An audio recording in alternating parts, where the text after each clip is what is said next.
Okay, before I go into sketching f prime and f double prime of this graph, which happens to be on page 256, I'm going to give you some little heads up. Do some easy stuff first. Okay, and let's do something that we're always familiar with. So here's a graph, the orange line of y equals x squared. We're all familiar with that. And then if I take the derivative of it, it would be 2x, which is the blue line. Okay, so what does all this mean if we try to understand this? If I look at the orange line and at 0 of the orange line, what is the derivative? Okay, what is the slope? It's 0. This is why on the blue line, which is the derivative function, is at 0. Okay? Now, if I go in here and look at the derivative, the slope of that line, it's 1. Okay, if I actually draw a straight line like this, okay, that slope is 1, which is why, I'm sorry, the slope is 2 right here, because I was supposed to do here. The slope here is actually 2. So if you go up here, that's why the blue line is at 2. If I go here at 4 and take a slope of that line, which is like that, okay, I'm not going to draw it, but draw that slope of that line is actually 4, which is why the blue line is at 4 there. Let's look on the other side. If I take the slope of minus 1, right? Well, what's minus 1 times 2 from the slope? Well, it's minus 2. So if I actually draw this line tangent to that, that slope is minus 2, which is why this line goes to minus 2. Okay? There you go, minus 2. All right? So you get the idea how this works.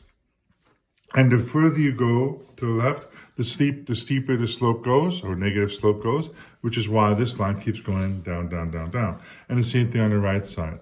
The further you go away, notice that the slope gets bigger and bigger, then this slope will go higher and higher. Okay? Now let's take another example. I just made this up. Okay, I just made this up. Here it is. We have a function, like I said, I just made this up, as x cubed minus 2x squared minus 3x plus 4, and which is, again, the orange line. It's got 2 turning points, one right here and one right here. Okay, I'm not interested in knowing what the actual points are, I'm just trying to sketch this thing, all right? So, and then the derivative function, if you take the derivative of this one, is 3x squared minus 4x minus 3. That's easy to do. And I had, by the way, the software I'm using this, it's online software, it's called Desmos. Okay. Anyway, it's a nice graphing tool, believe it or not, as opposed to graphing on your calculator, graphing calculators. So how do we sketch this if we do not know the blue line? Well, think about this for a second. It plateaus here and it plateaus here. All right. When something plateaus, the slope is 0, which is why the blue line, it hits 0 here. This is the slope. The blue line is a slope function, okay? And it plateaus here, so if you, then therefore, it marries up with here where the slope is 0, okay? Now, watch what happens between these two plateaus, okay? These two plateaus, watch what happens. You notice that the slope is negative, okay? So it starts off 0, minus 1, minus 2, whatever, and it goes to as high as, I don't know, minus 4 or something like that. And then it goes back up to here, it goes back up to minus 1, minus a half, and back to 0 here, right, along this line. So the slope is negative, which is why on the derivative slope, the slope function, it's negative as well.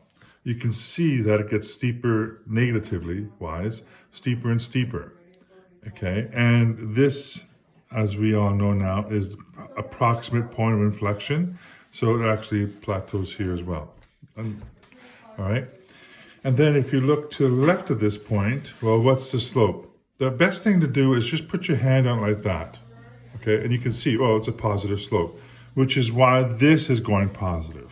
Okay. It's positive. It's 0. It's 2. The slope here is 2. The slope here is 6 at this point right here.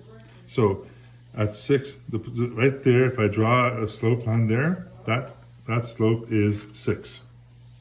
Okay, which is why this line up here is 6. Okay? And the same thing here, obviously. So if we go to the right of here, you notice that this line is a positive slope. Again, put a ruler there or maybe your hand like that. You can see it's a positive slope and it's getting steeper and steeper, which is why this is above 0. This derivative line, this slope function, is all above 0. So it gets steeper and steeper as well. One thing important to note is this. We have a degree here. Let me use this one. The degree is 3. If you go back from grade 11, we talked about degrees. So what's the highest exponent is 3. And if you look at the red line, how many turning points do you see? Well, you see 2. Okay, 2 turning points.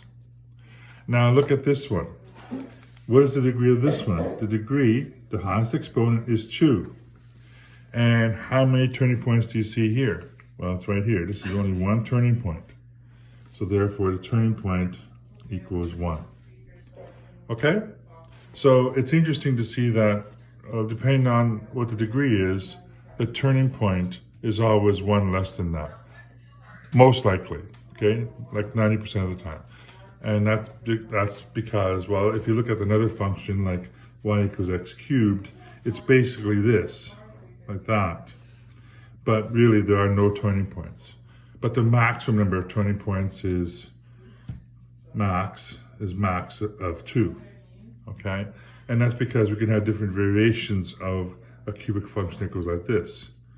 So here's a maximum, there's 2 turning points there. Okay, so now I'm gonna do this one on the next video.